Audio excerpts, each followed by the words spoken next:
One Piece chapter 1152. It is titled A Horrible Day. The cover page continues with Yamato's cover story, including OT, page 1, and Kawamatsu. But I'm not gonna hold you, I don't give a fuck about the cover page. Let's get into this chapter breakdown. After feeling Emu's immense haki, enough is enough. Both the monster trio and the new giant pirates, they are preparing to make it up to the Sun Realm. Gaban said something to Luffy, which I think is very vital. He mentions that Luffy needs to be mindful about how he uses conquerors, because the Holy Knights, they may seem immortal, but they're actually not. I have a few takeaways from this statement. The first one is, I'm a little bit disappointed that conquerors is the key. I mean, to be fair, I kinda always figured this, but I think it kinda stinks because it limits who can fight not only the Holy Knights, but the Gorosei as well. It limits it to those that have conquerors, and not only that, they have to have the advanced application. This could be a way for Oda to introduce more characters that have conquerors in the future, and maybe characters that currently have conquerors, but they need to unlock the advanced applications, that they're gonna be the individuals that fight the Holy Knight. Cause let's not do the Holy Knights dirty.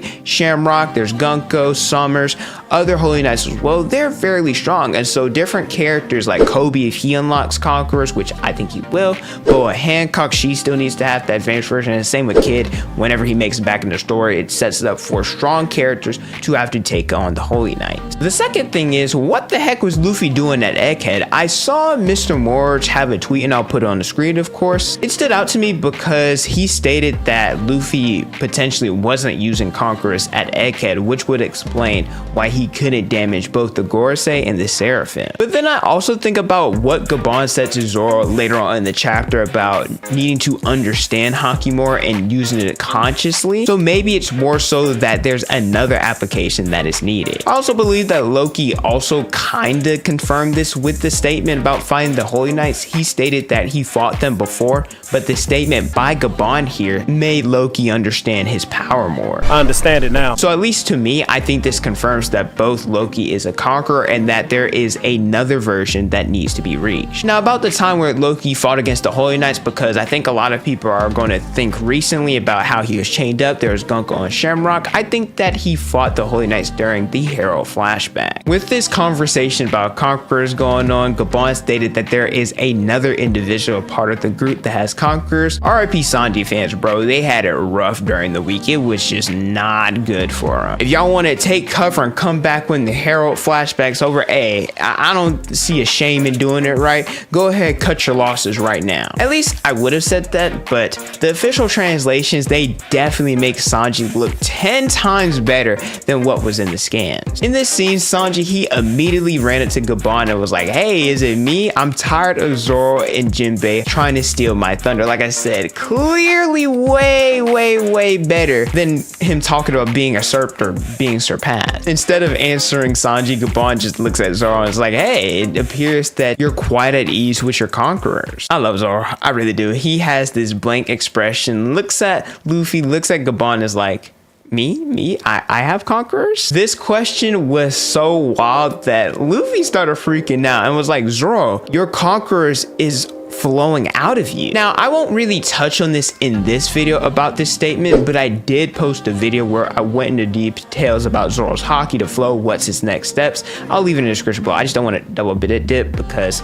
that'd be pretty boring. I love Gaban right here, getting on Zoro, telling him that you're not using your haki to your full potential. You have to get to the point where you're consciously using it, and when you do that, you'll be able to support Luffy's dreams. It's so dope seeing someone get on Zoro because, well, nobody ever gets on him. Usually Zoro's the one getting on Luffy. That's his role as the vice captain, but well, you got to get on Zoro too at times if he's slacking off or he's not doing something that he's supposed to. And so Gaban saying this, it's definitely going to hold weight, and that means that Zoro is going to go crazy during Elbaph. But if you guys have made it this far into the video and you're enjoying the content, let me know by leaving a like, subscribing to the channel, and hitting the notification bell so you guys never miss out on a new video. I put out different One Piece content almost each and every day. Circling back to Loki, he is still adamant about wanting to be released and how he'll be an asset to Elbaph, how he wants to fight the Holy Knights, to to which Hajrudin, he is stubborn as well. He's so adamant about not letting Loki go free, which I respect. If you look at it in the context of the story, as viewers and readers,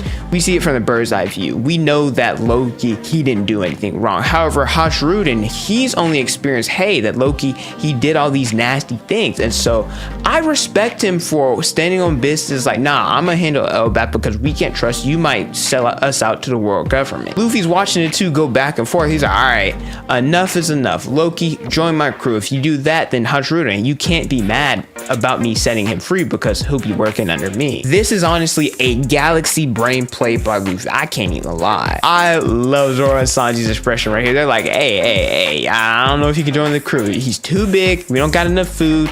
He can't join. And Loki's like, I'm not gonna be your underling. Loki for Straw Hat. I'm here for it. I would like it. Is he gonna join? Honestly, I don't know. I was really adamant and really believed that Yamato was going to join the crew, and she didn't. In terms of size, I'm not really worried about that. Yes, he's bigger than the Sunny and he wouldn't fit, but Elbaph literally has a treasure tree atom there, and so Frankie, he could just use the tree to make different modifications to the Sunny, allowing it to be big enough for Loki to ride on it. Loki also, similar to other Straw Hats, done the same exact thing. Whenever Luffy asked them to join the crew, Luffy would ask them. They're very against it. They're like, hey, I ain't joining. I ain't interested in being a part of the crew. Then they fight together, and then after the battle's over, they end up joining the crew. This happened to everyone, I'd say, maybe except for Robin. I think she was the only exception to joining the crew. She's the one that asked and initiated it, and Luffy was like, it's okay. But to be fair, compared to the other Straw Hats, her situation is way different. I know that Yamato didn't join the crew, but she should have, and she was welcome to join. The only reason why she didn't is because the stuff that happened at Green Bull, and she had to stay at Wano because Momo wasn't ready yet, and she wanted to be there to help guide him and also keep Wano safe. Plus, with the stuff in the cover story, I know I said I don't care about it, but she also got different retainers. There's OT page 1, and so she's probably going to get other people as well. We'll have to see. If I were to be a betting person, I put my money, I bet the odds that Loki's going to join, not only because of what we saw in the Harley, but Road made a statement about how giants shouldn't serve under humans, and so I think in seeing Luffy's power, seeing what Luffy does during this arc, if Loki served under him, I think it would kind of disprove what Road was talking about earlier during Elbaph. While Luffy and Hajrudin, they're heading towards the lift, Gaban's like, hey, go uncuffing. You need all the hands that you can get. Hajrudin likes it. Once again, he lists all of Loki's crimes as like, you don't deserve to be free. We can't work with you. And Gaban cuts that out. He's like, hey, back in the day when all this was going on, when Harald was killed, I felt a strange haki. And Shanks, and yeah, this means Shanks was at Elbaph 14 years ago. We went to go investigate the castle because, like I said, there was a strange haki that was here. Luffy and Hajrudin, they circle back. They're like, all right, we're going to hear Loki out. You got 3 minutes, bud. You got 3 minutes to explain what happened. Zoro and Sanji, you go ahead, head up. And I'm really looking forward to this. I think this is Oda's way of not only narratively the Harald flashback, but it's also going to showcase Zoro and Sanji. They're going to get time to shine. We know they're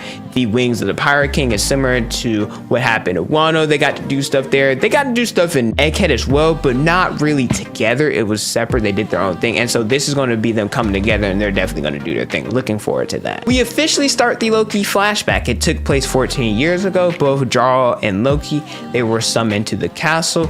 Why were they summoned here? I don't know. Loki's not really interested, of course, because apparently Harald became a government dog, and I find this kind of strange because Elbaph, it's unaffiliated with the world government, so that means that Harald is either trying to make Elbaph into an affiliated country similar to Blackbeard with Pirate Island, or that means that he was a holy knight. As Loki and Jarl are headed towards the throne room, they hear a noise and Loki kicks in the door only to see Harald being stabbed, and you can assume that it's giants who were turned due to the Domi Reversi. Like Gaban stated, Shanks, he was at Elbaph at this time, the day that Harald was killed. They are currently enjoying a bath, and there was a comment about Roger's death and how this is the first time that they bathed together in 3 to 4 years. Shanks had to correct Gaban in this instance, saying, hey, it's actually been 10 years. I don't necessarily want to dive too into this, but based on the theory that Elbaph time moves differently based off of the note that was left by Louis Arnaud, that means that Elbaph's time could be moving slower compared to the outside world, but it also could be Gaban just saying that, you know how people have that saying where they lose track of time. While in the bath, there is a mark on Shanks's arm, and we can assume that it is the mark of the Holy Knights, or either the celestial dragons, and I only say the holy knights because we see similar marks on both Summers and Killingham. I'll come back to that statement. We found out that Shanks, he wanted to be a carefree pirate, but Shanks was supposed to be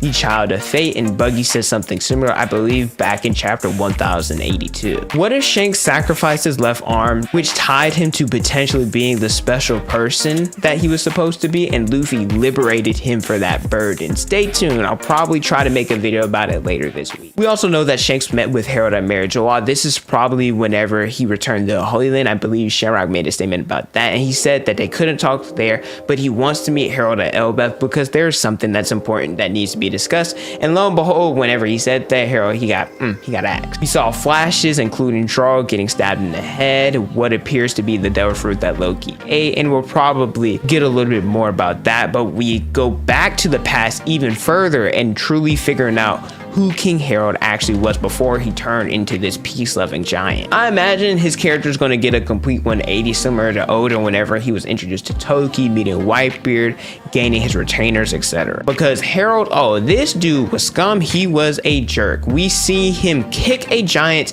into a castle, just wreaking havoc. Yeah, this guy's not nice at all. But I definitely think that the individuals that he meets, let's say it's the girl that he fell in love with, had kids with, as well as how he became affiliated with the world government, just everything, we're going to see how he had such a sudden change of heart. But that's it for chapter 1152. We don't have a break next week. Looking forward to seeing more about Harald's flashback. Let me know how you guys feel about this chapter in the comment section below. Thank you guys so much for watching. Don't forget to like, comment, and subscribe. Hit the notification bell so you guys never miss out on a new video. From my Instagram, Twitter, and TikTok is on the screen in the description below. And don't forget to unleash your potential.